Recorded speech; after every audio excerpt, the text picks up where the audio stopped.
Estamos aqui sexta-feira, uma noite bonita, um monte de gente bonita aí.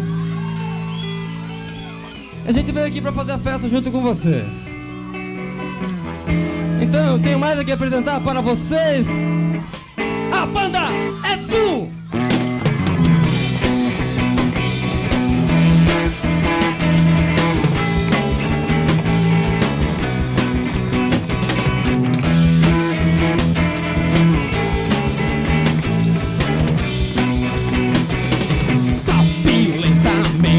Fumaça branca, samba assombrando o dia, vendo moscas do ar, bebendo um chá quente, sinto-me mais gente, diante de adeus. A banda começou, na verdade, por não saber tocar, a gente criava as músicas, não consegui tirar um solo, não consegui tirar um riff de música. A gente então queria experimentar como é que era fazer isso aí, tocar música sem copiar dos outros, porque não se tinha conhecimento para poder tocar música de alguém. Então tinha que ser aquelas 5 das 7 notas, 5 notas só, porque o Fá e o Si era impossível de fazer no violão porque a gente não sabia tocar. E fazendo aqueles experimentos. Então o Botega era meu colega de aula e sentava... Turma 15N, hein? Lá no dentro, né? E o Botega era um cara que vivia com os lápis batucando na classe, no caderno, na classe lá e tal. Tentei mudar o mundo, mas o mundo não mudou. Usei bandeira branca, mas a bomba detonou na minha mão.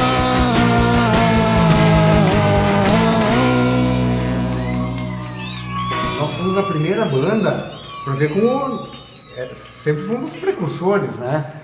Primeira banda a sair da cidade. Nós fomos tocar em Garibaldi. Era uma aventura, a rivalidade era tanta que eu não tinha coragem de tocar em Garibaldi. Para anunciar o nosso show, o que era? Na época não era panfletinho, rádio, não sei o que, era cartaz, grudar na parede e tal. Cartaz mandava. Nós pegávamos carona na faixa, no trevo, eu pegava de tarde, saía do trabalho, eu ia para Garibaldi para pichar e colar cartaz. E fizemos uma apresentação do primeiro show, isso lá em 82, né? No Cine Rex em Garibaldi. Rex Populi. Então, quer dizer, nós nos aventuramos já a sair de Bento, fizemos um show na cidade, agora nós vamos para outros lugares. Diferente,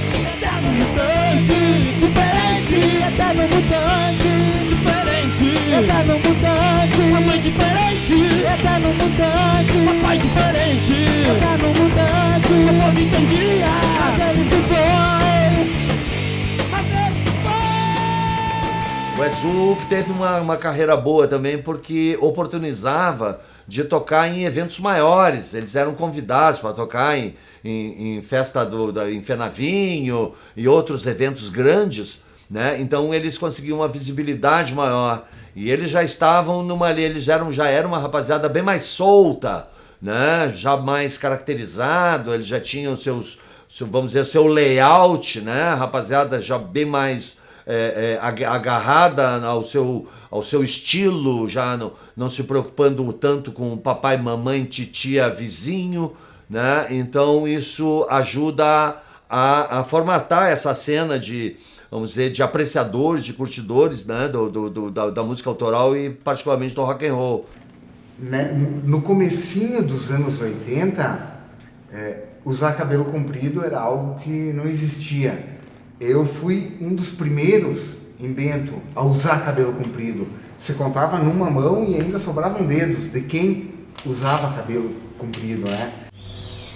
Pô, tem tanta gente que critica que jovem, que uma pessoa de cabelo comprido é isso, é aquilo.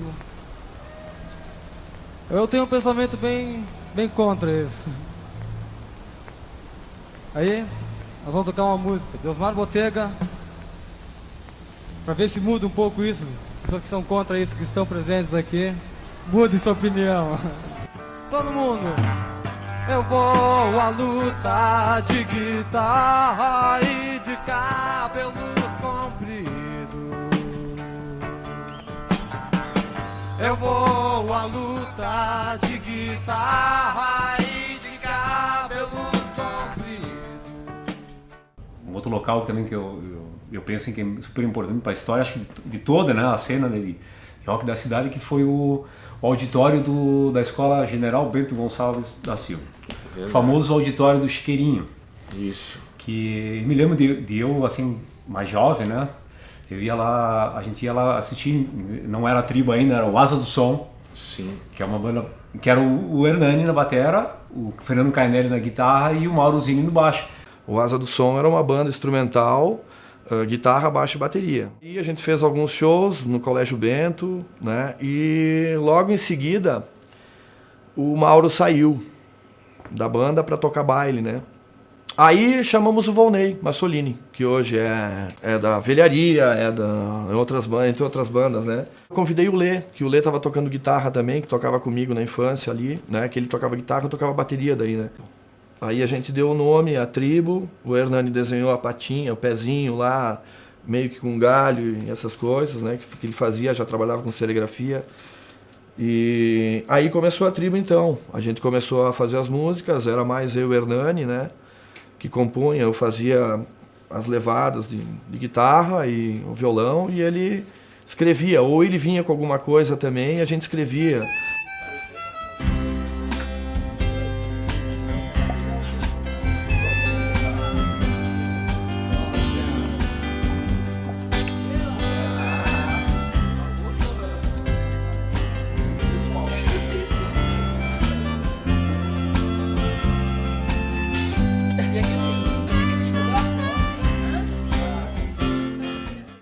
Bom, a banda teve início em 88, ainda comigo, Hernani Cozandiero, o Ney Massolini, o Fernando Caineleto e o Lê Pompermayer. Aquela, como toda banda, a gurizada se junta para tocar e tal, e num cenário bem atípico mesmo para música autoral, mas isso não era uma coisa assim, a gente nem chegava a se questionar, né? Isso era uma coisa mesmo de gurizada, influenciado evidentemente pelos discos, né, de rock que eram escassos, né? Tinha uma pequena loja na cidade, 2001, que era do pai do Poli, inclusive, né, do André Poli. Que depois veio fazer parte da tribo também, né? Eu comecei com o Hernani, começamos a tocar. O Hernani é meu amigo de infância, nós nos reencontramos num certo momento da vida, porque ele se interessava por música e eu também, e nós acabamos nos reencontrando e começamos a fazer música. Ele não tinha bateria, fazia bateria com as panelas da mãe dele e a chave e a caixa de ferramentas do pai dele, mais um aquecedor que fazia barulho de caixa, e eu com o violãozinho Janine Trovador, e a gente fazia música assim. Que antes mesmo de completar um ano entrou o Evandro e entrou o André Poli. E aí a gente circulava já pela região, né, com pequenos shows. Não existia bares com música ao vivo ainda. E nessa época eu me lembro, assim, antes de eu entrar na banda, na tribo, eu já tocava, né, com os amigos da escola e tal, aquelas coisas. E a gente via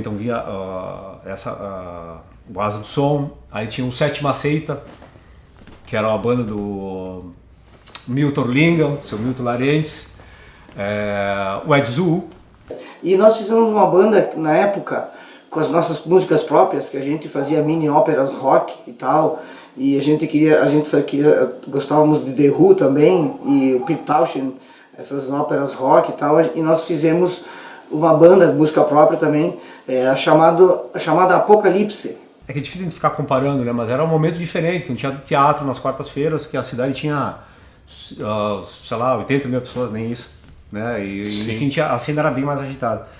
E eu me lembro também acho que é legal, pelo menos eu me lembro assim, muito da figura do Cláudio Troian, né?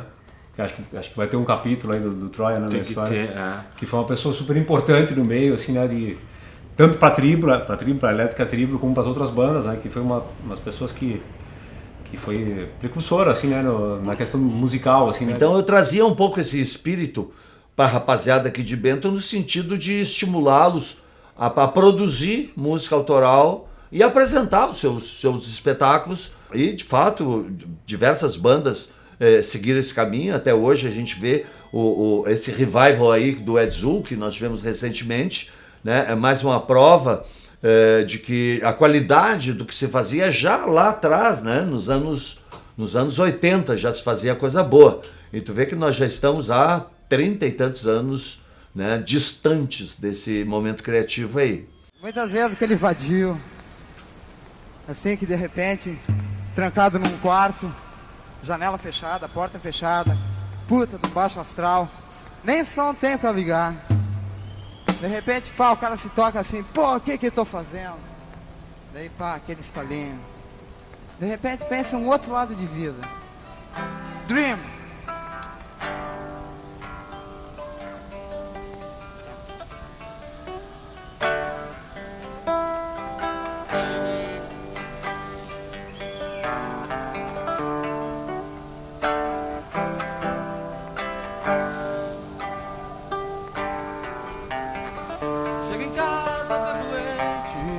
Sou abstêmio e até ganhei um prêmio por não conseguir fumar.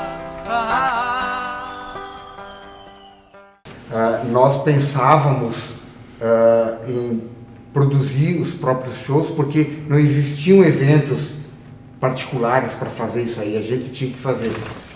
Esse é o primeiro cartaz do primeiro show da tribo, em 88.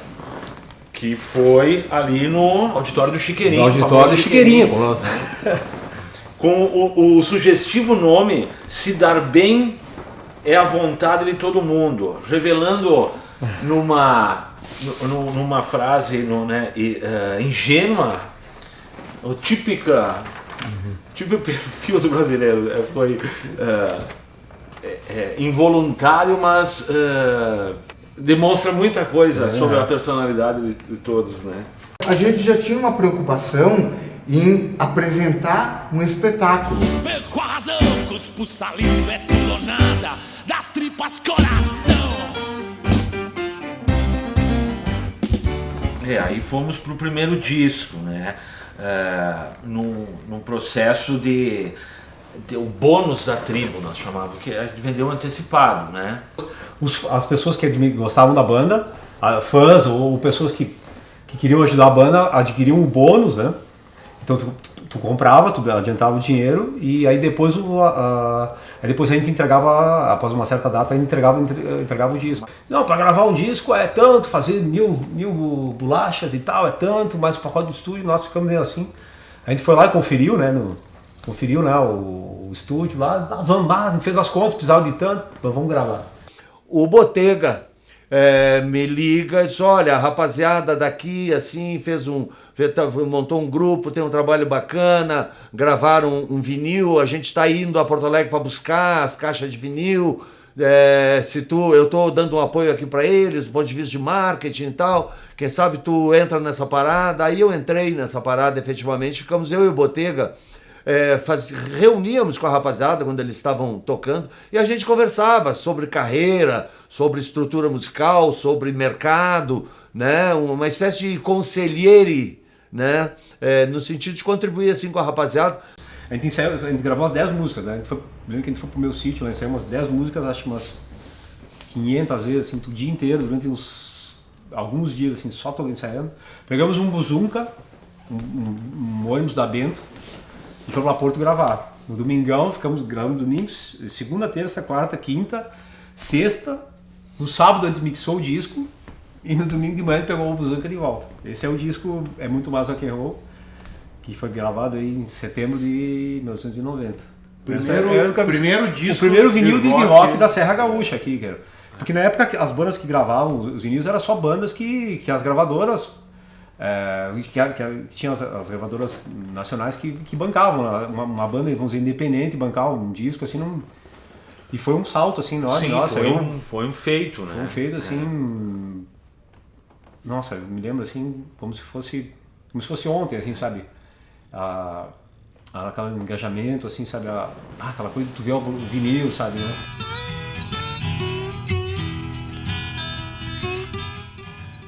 A Tribo, banda da Serra Gaúcha que vem há 4 anos batalhando na estrada do blues e do rock and roll. Começou tocando nos bares da região. Em 90 gravou o primeiro disco com produção totalmente independente, intitulado É Muito Mais Rock and Roll. Não se meter. E como o Hernani falou, foi feito uma fábrica lá, bem boca brava lá, que os caras... A gente fez o lançamento do disco sem o disco. Era o show de lançamento no Clube Corinthians, que hoje é o restaurante. Sim, o disco nunca chegava, O disco né? não chegava, porque os caras deram um calote na gente, e a gente achava que não ia, enfim... Mas no final das contas, um mês depois, mais ou menos, do previsto, o disco chegou lá e tal, enfim... 1237, que couberam num porta-mala, num Corcel 2, cara. Eu lembro que eu fui buscar o disco, eu e uma sogra, buscar uma carga toda de disco, aí saímos distribuindo para as pessoas aqui, nossa. Mas na época foi uma evolução, porque era caríssimo gravar, né? Poucas pessoas tinham recurso que não fossem profissionais, né? Como no nosso caso, nós éramos gurizada. E então foi muito bom. A gente gravou o primeiro disco, primeiro vinil, na Tribo, é Muito Mais Rock and Roll, que a gente foi gravado aqui entre o dia 17 e 22 de setembro. Durante uma semana, lá em Porto Alegre, todos os dias, a gente, cada um no seu dia, gravamos. Gravamos segunda, terça, quarta, quinta, sexta. No sábado a gente mixou o disco, num dia. E no domingo a gente pegou o ônibus às 8 da manhã e voltamos para dentro.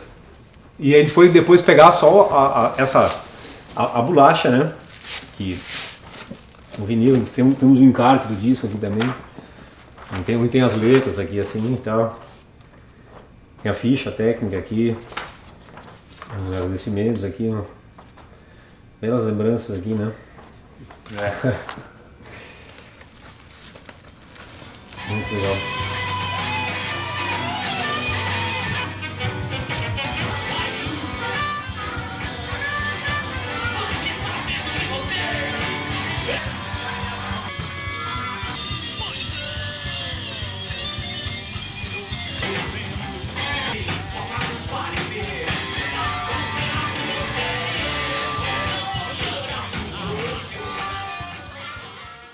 A velharia iniciou em 1989. No início de 1989 nós começamos ensaios, a preparação daquele sonho de rock and roll que todo jovem tem, né, que se dedica a isso aí. Em 1989 nós iniciamos a banda em 4 pessoas. Eu sou fundador dela, hoje aqui só eu que permaneço dos fundadores.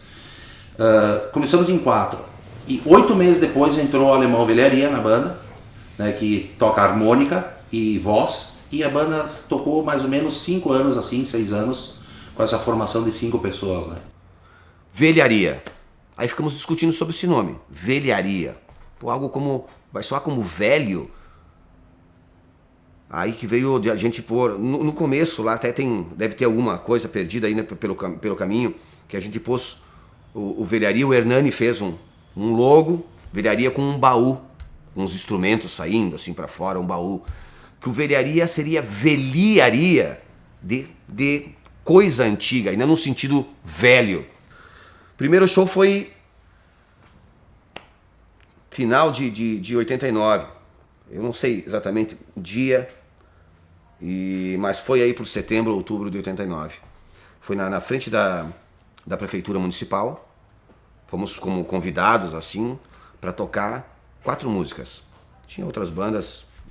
Na época, eu não me lembro muito bem, ou nós abrimos alguma outra banda, e a gente foi com 4 músicas. E a primeira música que eu cantei em público com a banda foi Mexa-se Boy, do Made in Brasil. Dum, dum, dum, dum, dum. Eu acordei legal essa manhã.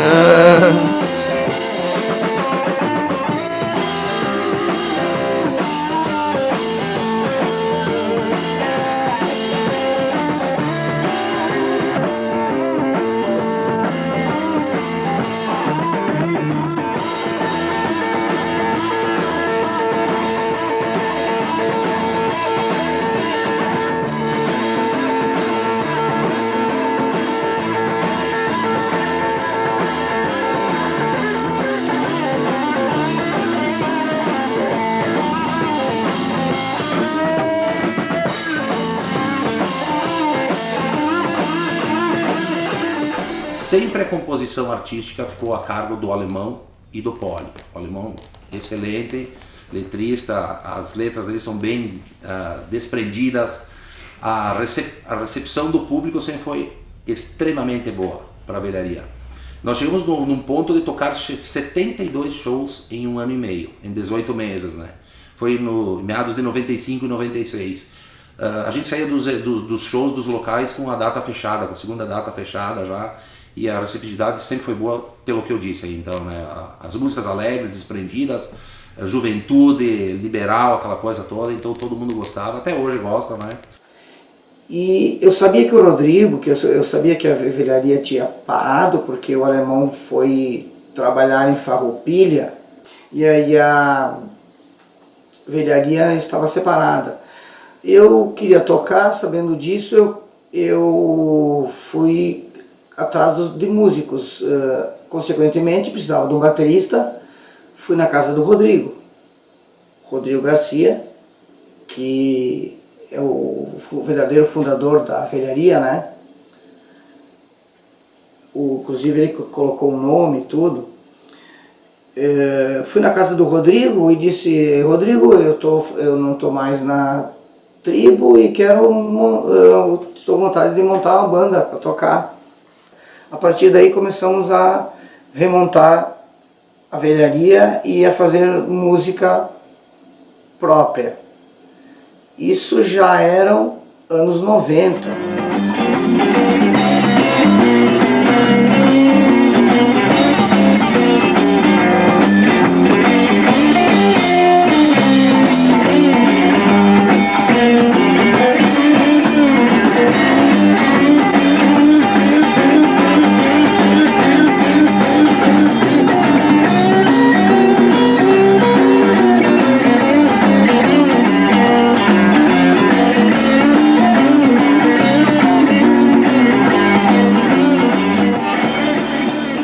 Essa banda Avatar aí, eu tava falando, na época a velharia, que hoje é uma banda conhecida aqui, ela já tinha acho que 1 ano e meio ou 2 de estrada, ela era mais antiga.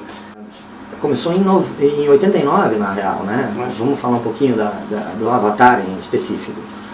E nessa época ainda tinha esse movimento muito cultura ainda, para ser posto para fora. Tava começando a entrar o disco já, que não tinha nem chego ainda o bom rock and roll, a coisa mais lado B, assim, que a gente gosta de ouvir, para ver como é que eles se aperfeiçoavam e coisa e tal, o que eles faziam e tal. Então começou a entrar aquela coisa mais comercial. Mas ainda era muito aceita essa nossa música. Lá vou eu pelo mundo, cruzando outra esquina, esperando encontrar amor nos braços de outra menina. Esse é o Boticopó, né? O Billy, o Ever, eu e o Milton Varantes. Somos sempre uma resposta a cada nova afirmação. Temos a vantagem de estar no meio da confusão subliminar. Teve um rachão aí nessa época. Eu tava falando que a gente pegou ali o meio pro fim dessa onda autoral, dessa coisa. E ali em 91, 92, ali começou a mudar bem a concepção. Começou a aparecer os bares, que nos auxiliaram muito, né? Tiveram bares aqui dentro que... Aí começou uma onda do blues, velho, blues e rock. A gente montou uma outra banda, o Boticopó tocou um tempo na velharia, depois a gente montou uma outra banda, que era Charada, que era uma banda local também. Tinha pouquinha coisa autoral, 1 ou 2 músicas ali que você tocava. Já muito pouco autoral. Já muito porque o mercado não queria mais, velho. Entendeu? Só que a gente teve uma sorte, entre aspas, porque começou uma fase aqui em Bento de blues e rock, cara, que a galera curtia, cara. Aí tinha festa no Ipiranga, no Aliança, tinha o bar, o Red House, tinha as boates lá, Colosseu, Detroit, tinha Zanzibar, Cachorro Louco, todo mundo tocava rock and roll, e blues, e a galera ia pra ver. As gurias, rock, inclusive, velho. Sabe que tem aquela coisa que as gurias gostam mais do comercial, do romântico, não iam em show de rock. Não, cara, essa mulherada ia ver blues e curtia blues nessa época aí. O pessoal não tava curtindo muito essa onda, muito pop aí, muito empurrada goela abaixo, certo? Então a galera ainda Então, dentro de uma veia cover, assim, que a gente tava interpretando, a gente puxava o pessoal para um alternativo, sabe? Para não se enquadrar nesse movimento muito comercial, eu diria assim.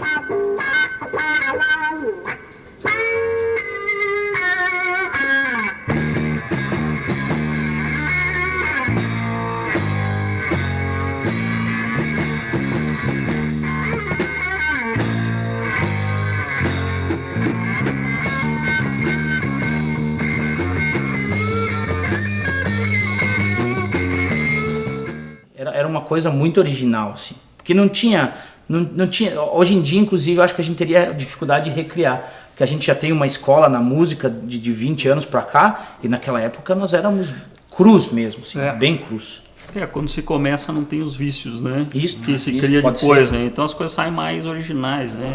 Mais autêntico. E eu acho que também uma coisa bem legal é que, mesmo tocando em três, o legal de sempre tocar em trio é a liberdade, né? Cada um tem uma liberdade maior, tem um comprometimento, uma responsabilidade maior em banda, mas é uma liberdade maior. Então assim, chegava um determinado momento, eu me lembro que nós estávamos tocando, falando na estratosfera, e nós estávamos num outro planeta também fazendo som, nós nem olhávamos para ele, e ele também nem olhava, mas a gente estava numa assim, sincronia assim, bem legal, sabe?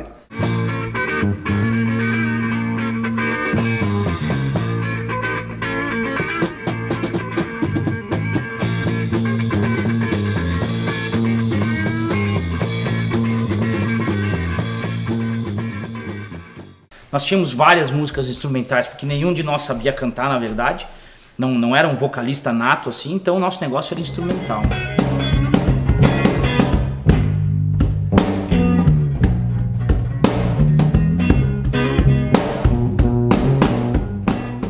Basicamente era pré-velharia, né? Pré o primeiro CD da velharia. Pós Edzu, que a gente só ouviu falar, que a gente nunca tinha visto. E tinha Elétrica Tribo, que carregava sozinha a bandeira toda. Tinha Casa de Fundos, que era de Garibaldi, eu acho, né? Mas também não era nosso chão. Não. A tribo é que carregava a coisa toda, né? E nós tínhamos, querendo ou não, influenciava todo mundo, né?